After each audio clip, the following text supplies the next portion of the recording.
Between 1854 and 1929, over 250,000 children were placed on trains and transported across the United States. They were taken mostly from New York City and moved to rural towns in the Midwest, the South, and other parts of the country. The program responsible for this was called the Orphan Train Movement. On the surface, the idea seems straightforward.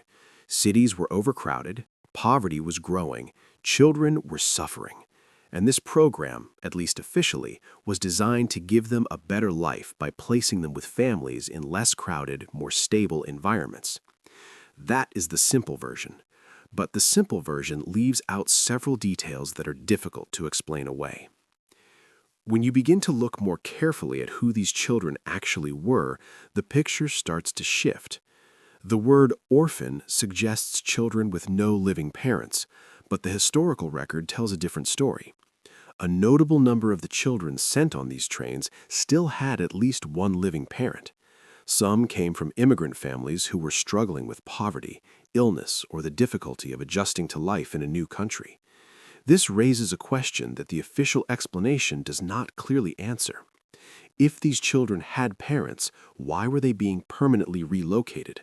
And more importantly, did those parents fully understand what was happening to their children? That part is not well documented.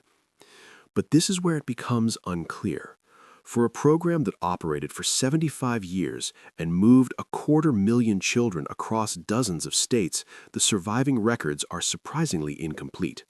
Some documentation exists, but large portions of it are missing, damaged, or simply were never created. There are limited records of how receiving families were selected or evaluated. There is very little consistent information about what happened to children after they were placed.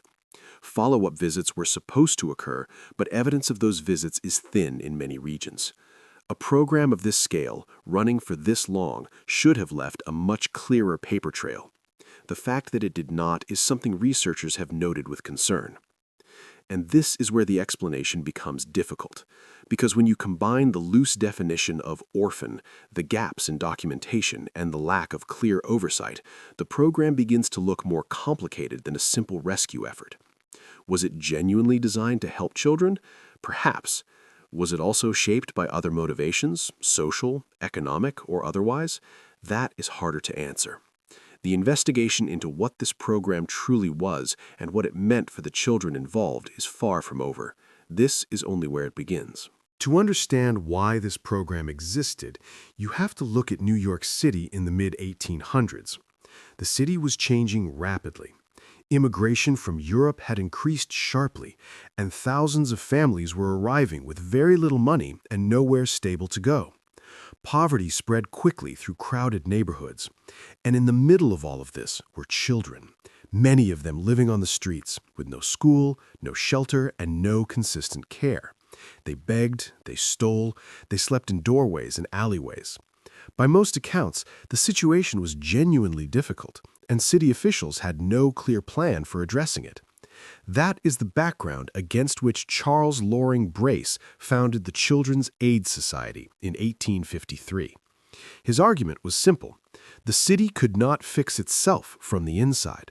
The solution was to move these children outward into rural homes where families had space, work, and a slower way of life. Whether that reasoning was sound is one question. Whether it was applied carefully is another. The trains began running in 1854.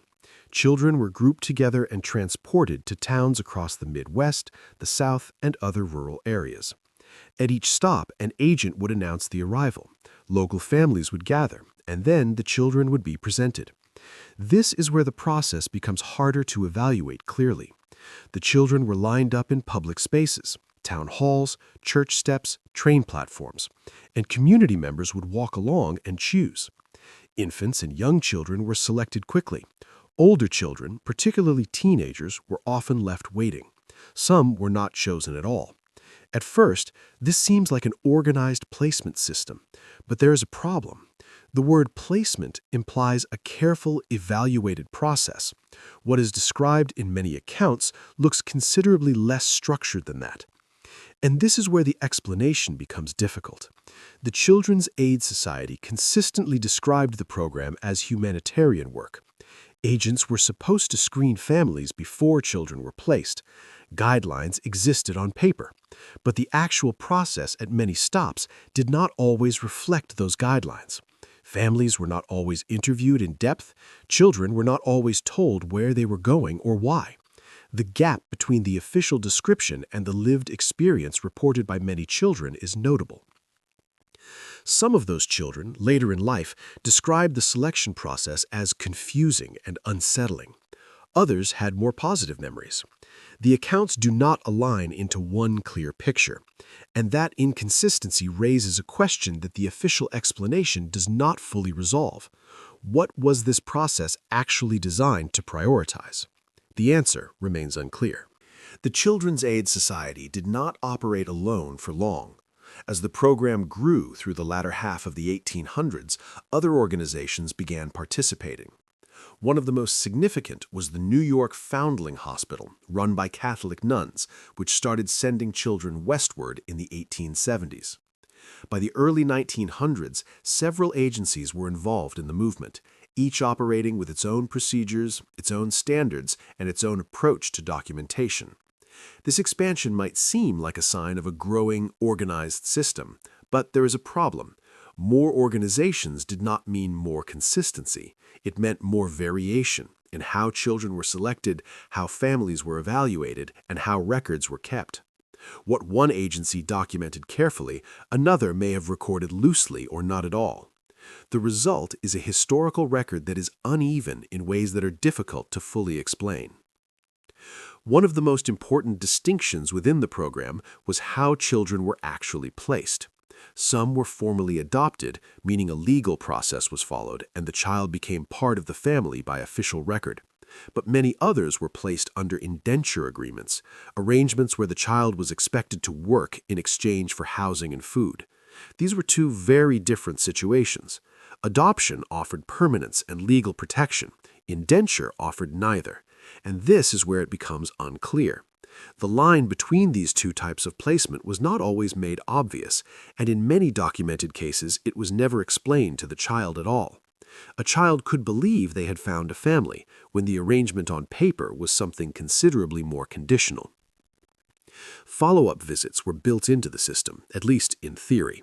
Agents from the sending organizations were supposed to return and check on children after placement, to confirm they were safe, treated well, and in suitable conditions.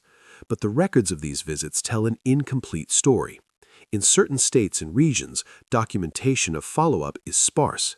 In others, it is almost entirely absent.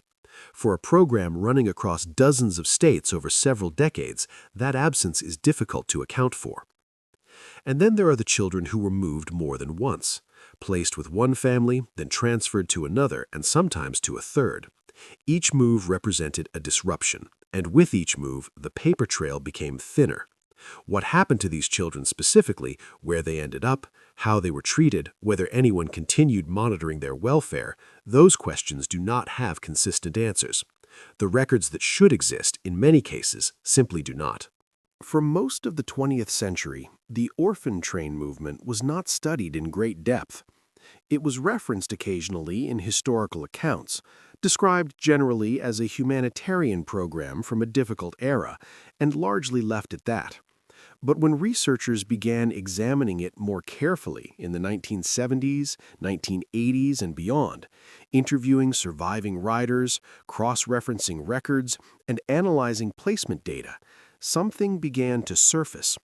Not a single dramatic discovery, but a pattern. A set of details that, when placed alongside each other, raises questions that the standard explanation does not comfortably answer. Each detail on its own might seem minor, but together they point towards something that deserves closer examination. The first part of the pattern involves the word orphan itself. When investigators looked at the actual backgrounds of children sent on the trains, they found that a considerable number still had at least one living parent. These were not children without families. Many came from immigrant households where poverty, illness, or temporary hardship had made it difficult for parents to provide care. And this is where it becomes unclear, because some of those parents, according to documented accounts, believed the arrangement was temporary. They understood their children were being housed elsewhere for a short period, not permanently relocated to another state. Whether they were misinformed, or whether something was lost in translation, or whether the process simply did not require their full understanding, that remains an open question. The second part of the pattern concerns geography. The destinations of these children were not random. They were sent to regions with specific labor needs, farming communities, rural households, small businesses that required consistent help. And the timing of certain placements aligned with agricultural cycles. At first, this seems like practical planning, but there is a problem. If the primary goal was finding stable family homes for children, the needs of receiving communities should not have been a deciding factor in where children were sent. The fact that labor demand appears to have influenced placement decisions is something the humanitarian framing does not fully account for. The third part involves the backgrounds of the children themselves. Those sent on the trains came disproportionately from immigrant and Catholic families, yet many were placed in Protestant households and in communities with no cultural or linguistic connection to their origins. None of these 3 points, taken individually, proves that the program was deliberately harmful. Some believe the intentions were genuinely good, others disagree about the methods. But when these patterns are considered together, alongside the missing records and inconsistent oversight, the official explanation starts to weaken in ways that are difficult to simply set aside. The Orphan Train Movement ended in 1929, but the questions surrounding it did not end there. In the decades that followed, as researchers, descendants, and historians began looking more carefully at what actually happened, different interpretations emerged. And what is notable is that these interpretations do not converge into one agreed conclusion. They pull in different directions. Each one is supported by real evidence, and each one leaves certain details unaddressed. That alone is worth pausing on, because a program this large, running for this long, should by now have a clearer historical verdict. The fact that it does not suggests the full picture has not yet been assembled. The first perspective is the most widely held in mainstream historical accounts. Many historians describe the program as a genuine attempt to address a real and serious crisis. Cities were overwhelmed. Children were suffering. The people who designed and ran the program believed they were helping. Supporters of this view point to the many children who did find stable homes, who built families of their own, and who later spoke positively about their experiences.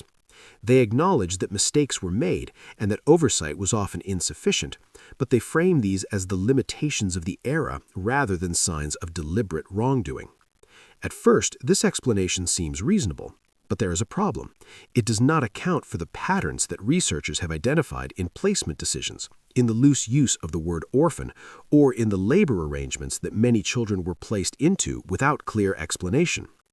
A second group of historians takes a more critical position. They argue that the lack of informed consent, the inconsistent oversight, and the conditions of many indenture placements crossed ethical lines that were not simply products of the time. Some believe these issues were avoidable and that the organizations involved had enough information to operate differently. Others disagree, arguing that judging historical programs by modern standards produces conclusions that are not fully fair. That disagreement itself raises a question. At what point does acknowledging an era's limitations become a way of avoiding accountability? A third perspective widens the frame entirely. Some researchers situate the orphan train movement within a broader pattern of institutional child removal across the 19th and early 20th centuries, programs that consistently and disproportionately affected immigrant, poor, and minority communities. Under this view, the movement was not an isolated effort, but part of a larger system with deeper implications. What connected these programs, who benefited from them, and whether that pattern was deliberate, those questions remain open. And perhaps that is the most important thing this investigation leaves behind. Not an answer, but a direction worth continuing to follow.